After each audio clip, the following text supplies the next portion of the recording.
So my I guess I'd say my agenda here will be to raise a few minor concerns or questions about Lukács's treatment of Nietzsche. I want to do a fair bit of bringing Lukács's and Lacerdo's readings of Nietzsche into conversation with more mainstream analytic Nietzsche scholarship, because I think this is a huge missed opportunity. I've been talking with Harrison about this over the past couple of months, that the Nietzsche community, the community of Nietzsche scholars, has simply taken no notice of Lacerdo. There's no engagement. And so I am attempting to fill a much needed gap in the literature, as they say. So, so here's my little, okay. So, I'm going to start off then with the idea that, along with Lacerdo, Lukács, Waite, Ronald Beimer, many others, I'm going to take the general position that we should read Nietzsche as basically opposed to what Jonathan Israel calls the radical Enlightenment. That Nietzsche is contra liberalism, socialism, democracy. He is against any kind of egalitarian social political project. And he's against them because he sees these projects as undermining the fundamental basis of all culture, which is slavery. So here's a nice quote from Ronald Beimer. I believe it's pronounced right. Western. This is a quote from his book Dangerous Minds. Sort of quickly summarizing his take on Nietzsche. Nietzsche thinks that Western civilization is going down the toilet because of too much emphasis on truth and rationality, and too much emphasis on equal human dignity. So if you think that there's maybe we need more commitment to truth and rationality, maybe we need more equal human dignity, well, Nietzsche is not going to be on your side. And so here I'm just sort of going to quickly allude to a whole bunch of recent Marxist and liberal critiques of Nietzsche. Jeffrey Waite, Lacerdo, Ishay Landa, Beimer, Jan Raymond, Dom Dabowski.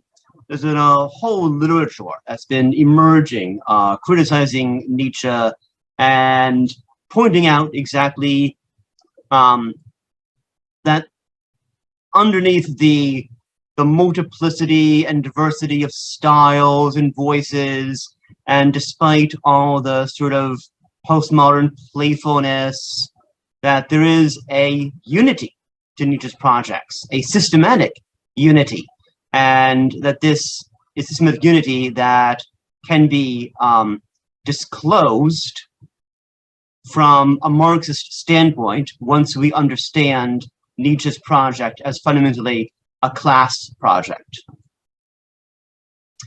Now, taking all that basically on board without too much criticism, what I want to focus on in what follows is how Lukács connects that to the idea that Nietzsche is an irrationalist.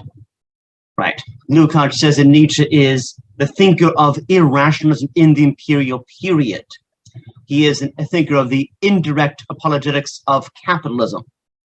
He has a systematically anti-socialist worldview, and he's an irrationalist. And I do not mean to dispute that he's an irrationalist, but I rather want to think a bit more carefully about what exactly that means. What exactly are we saying about Nietzsche when we say he's an irrationalist? And how well does that meet other interpretations of Nietzsche that are taken somewhat more seriously within analytic Nietzsche scholarship? And so what I want to say then as my dominant thesis for the paper is that Nietzsche's irrationalism is complicated. more complicated than Lukács acknowledges, and that this is actually quite important for understanding both historical uses of Nietzsche as well as understanding Nietzsche's attraction for both the left and the right today. So we get an early statement from Lukács of what rationalism is. It involves a disparagement of understanding and reason, an uncritical glorification of intuition, aristocratic epistemology, rejection of progress, critique of myths, and so on.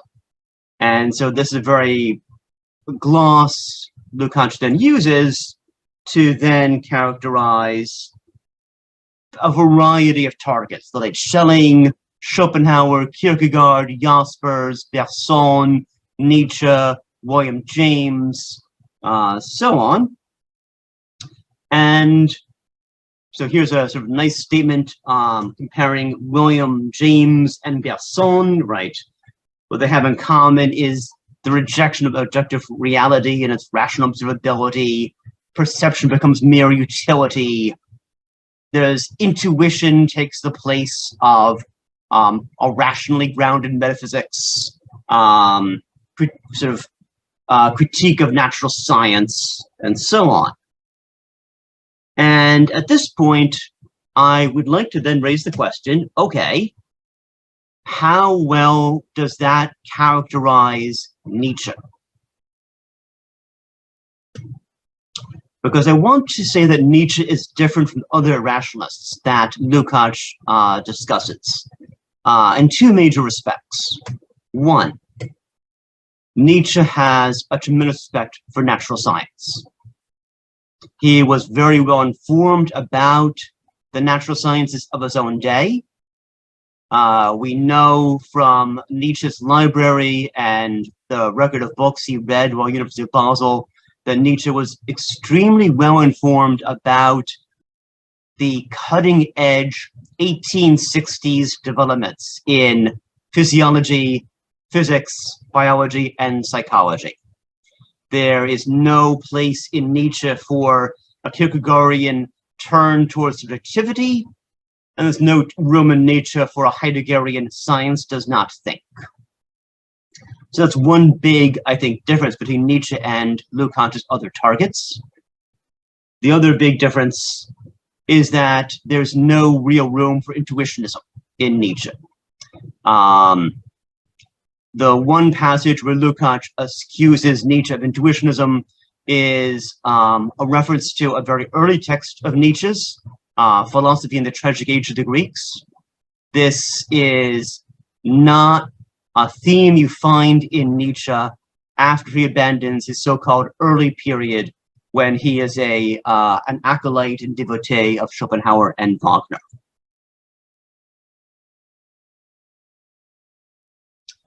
But there is, I think, another way of seeing how Lukács's characterization of Nietzsche does meet up with and add a great deal of necessary socio-political contextualization to a reading of Nietzsche that is somewhat dominant within analytic Nietzsche studies. And this is what's called the falsification thesis. Right. This goes back to Montgomery Clark's, I believe it's 1990 text, philosophy, Nietzsche on Truth and Philosophy. The falsification thesis is a phrase that she uses to describe this Nietzschean view that the senses and the intellect systematically deceive us about the true nature of reality, that a rational understanding of the world in itself is simply not possible because of basic facts about our biological cognitive structure. Now, this raises some other questions of whether how he supports it, how does he ever abandon it. There's a range of opinions about this, of course. Clark herself argues that Nietzsche eventually abandons this view and accepts a kind of empirical realism. Yes, we can know truths about, tables and chairs and stuff. But also worth pointing out that Michael Stephen Green, in his 2002 Nietzsche and the Transcendental Tradition, argues, in fact, Nietzsche remains committed to a kind of global non-cognitivism, that in fact, we are not genuinely thinking at all, not really. We're sort of, reacting and to things around us, but not genuinely forming thoughts of the kind that the Neo-Kantians thought that we had. We're not actually judging. And similarly, Riccardi in 2011 argues that Nietzsche continues to accept a modified version of the falsification thesis. And this is a point I'm actually going to come back to later on. What I want to do now, however, is turn to what motivates the falsification thesis in Nietzsche's texts. And here is where Nietzsche's debt to physiological psychology becomes quite important. Nietzsche was very much grounded in a phase of Neo-Kantianism that has really become obscured from our historical vision, unless you're a specialist in this material. Because the Neo-Kantianism that was dominated in the late 19th and through early 20th centuries was very different from the Neo-Kantianism that influenced Nietzsche in his formative period.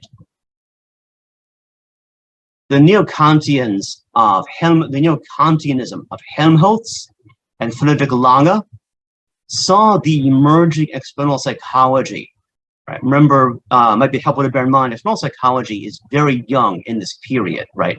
Experimental psychology begins officially, I think one date that's often used is the founding of the first experimental psychological laboratory by Wilhelm Wundt in Leipzig, which was done in, I believe, 1858. So experimental psychology as a discipline is quite young in this period, and it's taking shape while Nietzsche is studying and is relatively young and undergoing a formative period. And so Helmholtz, building on Wundt's work, sees experimental psychology as confirming a lot of Kant's transcendental descriptions, particularly with regard to the ideality of spatial and temporal perception. And so this is a phase of Neo-Kantianism quite different from the later phase, which rejected psychologism and tried to purge psychological inquiry from philosophy, sort of doubling down on that kind of need for disciplinary purity. Nietzsche sees Lange and Helmholtz as tools that he can use for naturalizing Schopenhauerian subjective idealism. And this is what becomes important for how he then grounds and explains the falsification thesis. So here I'm going to share with you a long quote from Helmholtz, which you can read for yourselves as you also you can sort of multitask. You can read the quote and hear me also talk about it. The point Helmholtz is making here is that a close, meticulous examination of how the senses actually work reveals that the senses do not disclose the world as it is, but rather there is a complicated causal chain whereby various external factors impact our sensory receptors in a variety of different ways, which then cause sensations which in no way resemble their external causes. So while this is actually a passage from an essay of his on Goethe, where Helmholtz says, look, the poet, a poet like Goethe has every reason to trust their senses. Good poetry, good art demands that, but from a scientific standpoint, the senses should not be trusted. They do not tell us the truth of what's going on. And we know that we understand how the senses actually work.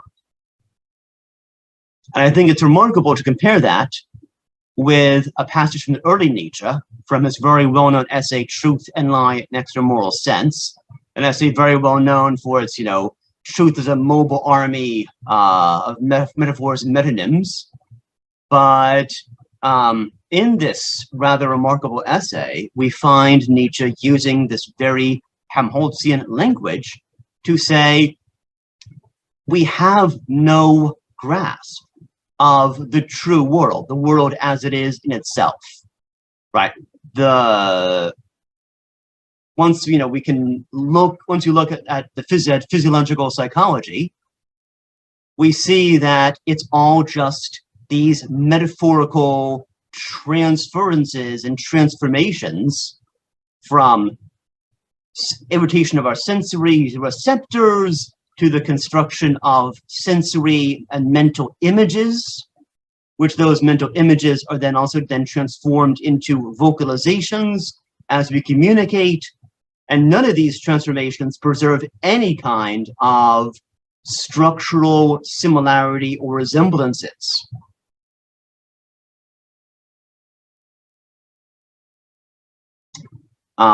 And that Nietzsche, and that this, now one might worry that this might be a view that Nietzsche does not really commit himself to, because after all, Truth and Lie in External Sense was an unpublished text. But we can, find ample evidence for a comparable view in Nietzsche's text Daybreak, here in section 117.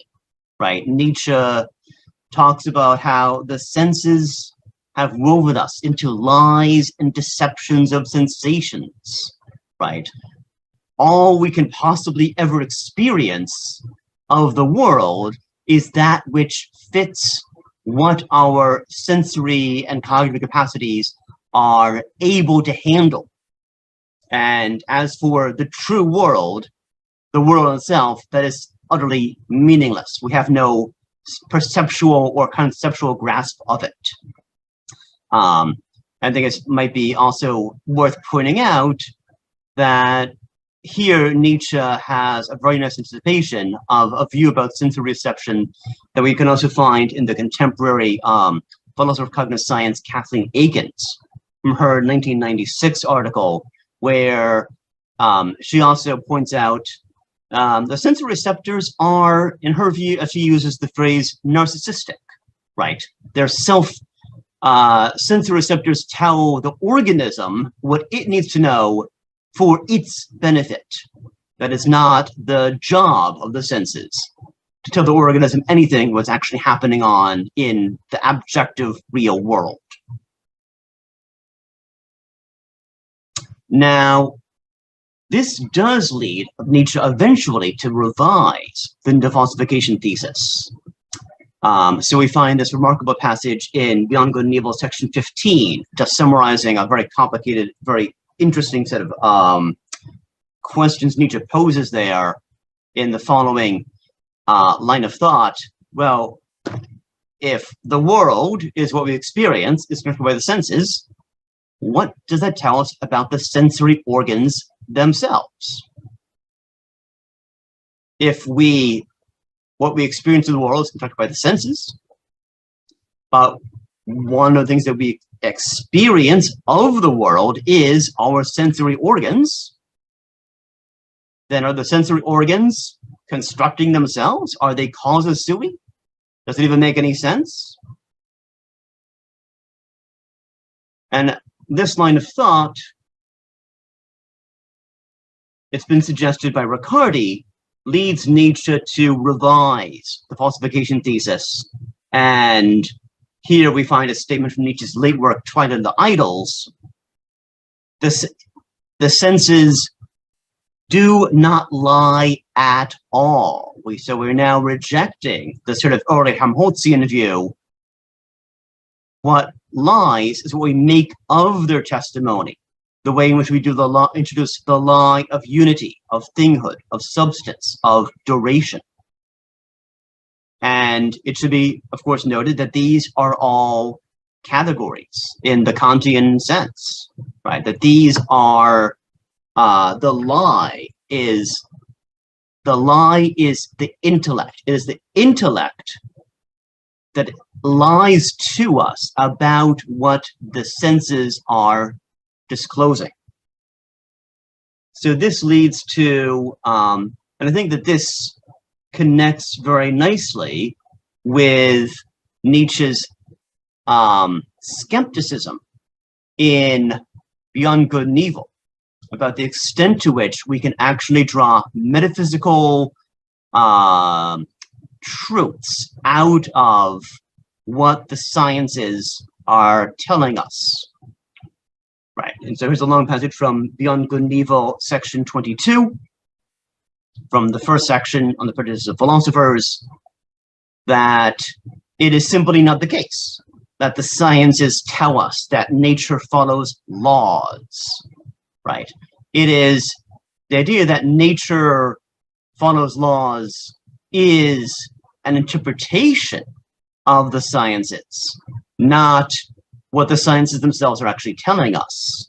And this interpretation is shot through with political motivations, the motivation to interpret the world in line with a fundamentally democratic worldview. And that it is a simple matter to substitute that democratic interpretation of the sciences with an aristocratic interpretation of the sciences. It is a simple matter of flipping the script and just saying, well, maybe the same scientific facts could be given an entirely inverse, opposite interpretation. And who's to say that that be, and if you say, well, that's interpretation too, well, so much the better. So this then is how I want to then see a connection between how Nietzsche is connecting the falsification thesis with his, how he's trying to disrupt the connection from science to metaphysics, right? The intellect is powerless to overcome the narcissism of the senses and tell us how the world really is. Which is exactly why, given this powerlessness of the intellect to tell us how the world really is, that's exactly why the same scientific facts can be interpreted democratically as a cosmos of universal exceptionless laws, or aristocratically as a lawless chaos of mutually exerting forces, forces constantly pushing against each other at every moment to the utmost of their capacity, but in a totally lawless, tyrannical, dominating way. And how we to then decide between these two different kinds of interpretations? Well, Nietzsche says the only criterion we've got is itself a biological interpretation, a biological criterion.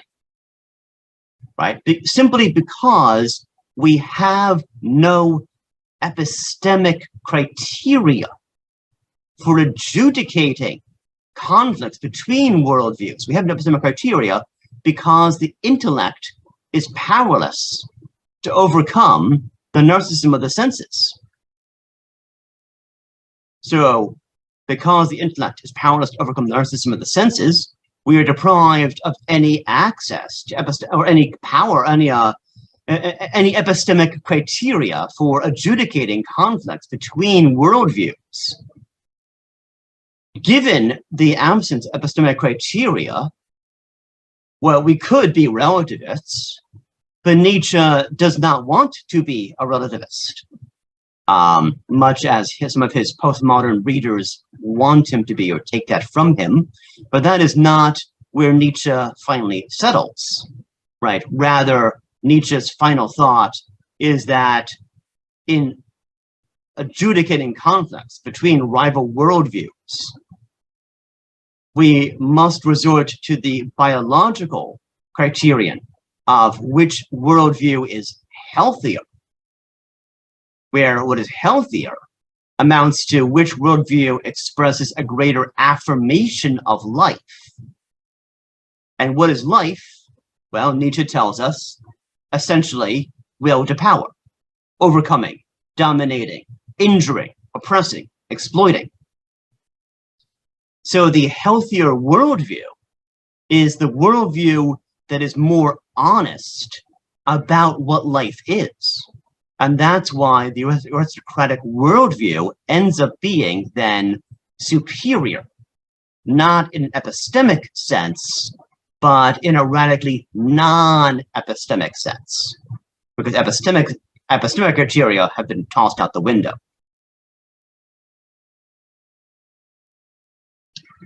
So this then leads us to my final slide. I guess I maybe cut out way too much material. I probably cut more than I had to, but that's okay.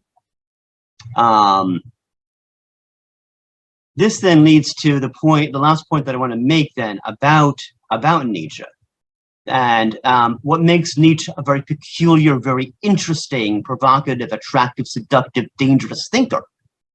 That in Nietzsche's thought, scientism and irrationalism are inseparably fused, right? He's both a naturalist and he's got this naturalistic side, he's got that existentialist side. That's actually a feature of Nietzsche's thought that many have found quite compelling. Rudolf Carnap applauds Nietzsche for having precisely this kind of duality to his thought. And for that matter, the American Nietzsche scholar Walter Kaufmann also goes out of his way to single out Nietzsche as unique for being both a positivist and an existentialist. I think that's actually worth noticing then, that makes Nietzsche very an interesting figure then, as someone who can be criticized, who is sort of vulnerable simultaneously to the Hegelian Marxist critique of positivism and to the Hegelian Marxist critique of existentialism. And I think that that status is really quite important there, because we can understand Nietzsche as, yes, having a post-liberal neo-aesthetic politics, right? Nietzsche's political vision is post-liberal in the sense of wanting to leave the liberal era behind, to be, to be the, to use perhaps not the most apt phrase, the negation of the negation. Right, if we think of the Platonic Christian liberal period, that 2,000 years as the negation of master morality, Nietzsche aims to be the negation of that negation, to transcend the Christian Platonic liberal period, to establish a new aristocratic politics. And yet it's worth emphasizing that, as Nietzsche sees it, or at least what Nietzsche tells us in his texts, this is grounded in a naturalistic conception of humanity. It's grounded in what often can seem like a very contemporary seeming respect for science.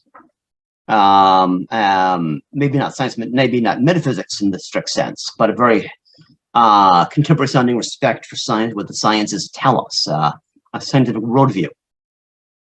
And this then makes Nietzsche, I think, quite interesting as being, in some respects, the perfect adversary for the left. Perhaps that is exactly what he intended to become. And I think that is perhaps how he should be read. We don't need us, we can read Nietzsche as he attempted, and I think to a large extent perhaps succeeded in co-opting, also deforming and transforming materialism as a tool for opposing socialism. Right? Nietzsche was quite aware that materialism and socialism in this time period were very closely bound together.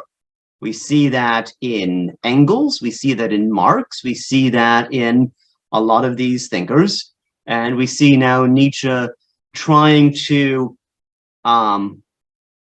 force affect a divorce between materialism and socialism, right? In order to say, well, actually, once you understand the materialistic worldview correctly, you will see that we must see that socialism itself is anti-natural. It's anti-life. It's opposed to truths about human biology, about biology as such, because it's opposed to the truth that is will to power. And I think this is a peculiar status of Nietzsche that makes Nietzsche historically very attractive to figures of the right. I think it makes Nietzsche very attractive to the faux biology of the alt-right today. And I think this is an aspect of Nietzsche's thought that must be carefully considered and not simply assimilate him to other irrationalists who simply could not care less about natural science. Okay, that's all I've prepared, so I'm perfectly happy to turn this over to, if there are any slides you'd like me to look at more carefully, I had to go back, otherwise I can turn the share off.